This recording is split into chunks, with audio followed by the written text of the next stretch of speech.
कहते हैं कि धैर्य और समय किसी भी इंसान को मिले सबसे बड़े तोहफे होते हैं, सबसे बड़ा पुरस्कार भी होता है। लेकिन ज्यादातर लोग खराब समय आते ही अपना धैर्य खो देते हैं और जीवन के युद्ध हार जाते हैं।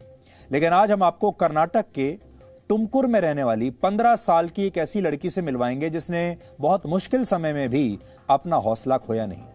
आप जिंदगी में अपना हौसला कैसे बनाए रख सकते हैं, ये सीखने के लिए बहुत सारे लोग बड़े बड़े धर्म गुरुओं के पास जाते हैं, बड़े बड़े मैनेजमेंट गुरुओं के पास जाते हैं कि अपने जीवन में उन्हें कैसे मुश्किलों का सामना करना चाहिए। लेकिन आज 15 साल की ये लड़की ही आपको बता देगी कि आपको कैसे अपने जीवन की मुश्किलों का सामना करना है। ये कहानी 10वीं क्लास की बोर्ड परीक्षा में टॉप करने वाली ग्रीष्मा नायक की है, जो 15 साल की है।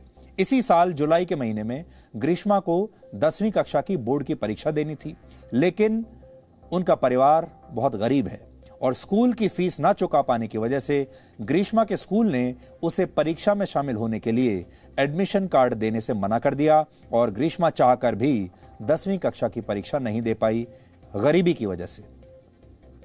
इससे निराश होकर ग्रीष्मा ने आत्महत्या का भी प्रयास किया। वो बिल्कुल निराश हो चुकी थी, अब जिंदा भी नहीं रहना चाहती थी। इस लड़की की मजबूरी ये थी कि लॉकडाउन की वजह से उसके किसान पिता की आय बहुत कम हो गई थी। लॉकडाउन चल रहा था, आय का कोई साधन नहीं बचा। जो पिता हैं वो एक गरीब किसान थे और वो अपने स्कूल की जो फीस है उसे चुकाने में असमर्थ थे।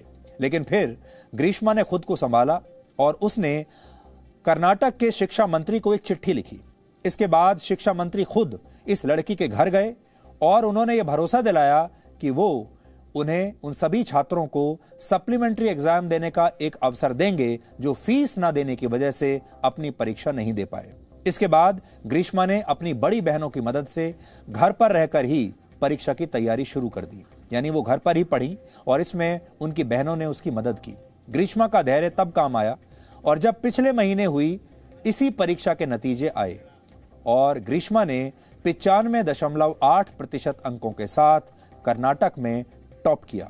ग्रीष्मा ने कुल 625 में से 599 नंबर हासिल किए हैं। 625 में से 599। ये छोटी सी कहानी हमें ये बताती है कि अगर आप सही समय का इंतजार करें, अपना धैर्य ना खोएं, तो विपरीत से विपरीत परिस्थिति को आप अपने पक्ष में कर सकते हैं। हमारे साथ, हमारे दर्शकों के बीच, हमारे जो परिवार देख रहे हैं, उनमें बहुत सारे ऐसे छात्र होंगे, युवा होंगे जो अपनी जिंदगी से हार चुके होंगे, जिन्हें बड़ी बड़ी चुनौतियां देखकर बहुत डर लगता होगा। आज उन सब लोगों को ये कहानी देखनी चाहिए। ಹಿಂದಿನ ಬಾರಿ ನಡೆದಂಥ SLC ಪರೀಕ್ಷೆಯಲ್ಲಿ ನನಗೆ ಅವಕಾಶ ಸಿಕ್ಕಿರಲಿಲ್ಲ ಬರೆಯೋದಕ್ಕೆ. ಪೂರಕ ಪರೀಕ್ಷೆಯನ್ನು ಬರೆದಿದ್ದೀನಿ. ಇವತ್ತು ರಿಸಲ್ಟ್ ಬಂದಿದೆ, 599 ಬಂದಿದೆ. ಖುಷಿ ಆಗ್ತದೆ. ಹಿಂದಿನ ಬಾರಿ ಮಾಡ್ಕೊಂಡಿದ್ದು ತಪ್ಪು. ಈ ಸರ್ತಿ ಪರೀಕ್ಷೆಗೆ ಅವಕಾಶ ಮಾಡಿಕೊಟ್ಟಂಥವ್ರಿಗೆಲ್ಲರಿಗೂ ಧನ್ಯವಾದ ಹೇಳೋಕ್ಕೆ ಇಷ್ಟಪಡ್ತೀನಿ. ಅಪ್ಪ ಅಮ್ಮ ತುಂಬ ಸಪೋರ್ಟ್ ಮಾಡಿದ್ದಾರೆ. ನಾವು ಮೂರ್ತಿ ಅವಳಿಗೆ ನಮ್ಮ ಕಾಲೇಜಿನಲ್ಲೇ ಮೆಡಿಕಲ್ ಸೀಟ್ ಕೊಡ್ತೀನಿ. ಈಗಿಂದನೇ ಚೆನ್ನಾಗಿ ಓದ್ಕೊಂಡು ಹಾಗೆ ಮುಂದುವರಿಬೇಕು. ನಮ್ಮ ಕಾಲೇಜಿನಲ್ಲಿ ಮೆಡಿಕಲ್ ಸೀಟ್ ಕೊಡ್ತೀನಿ, ಆಯ್ತಾ? ಸೊ ಅವಳ ಆಸೆ ಪೂರೈಸಬೇಕು। इस लड़की की कहानी में वैसे तो हेडलाइन जैसा कुछ नहीं है। ये इस लड़की की कहानी कभी भी अखबारों में पहले पन्ने पर छपेगी नहीं, किसी भी न्यूज़ चैनल में हेडलाइन भी नहीं बनेगी।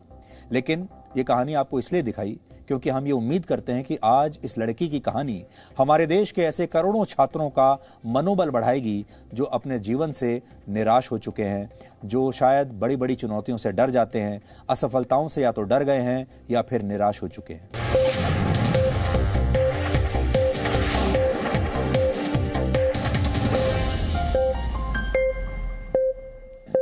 Presenting B News app, available on Google Play and App Store. Download it now.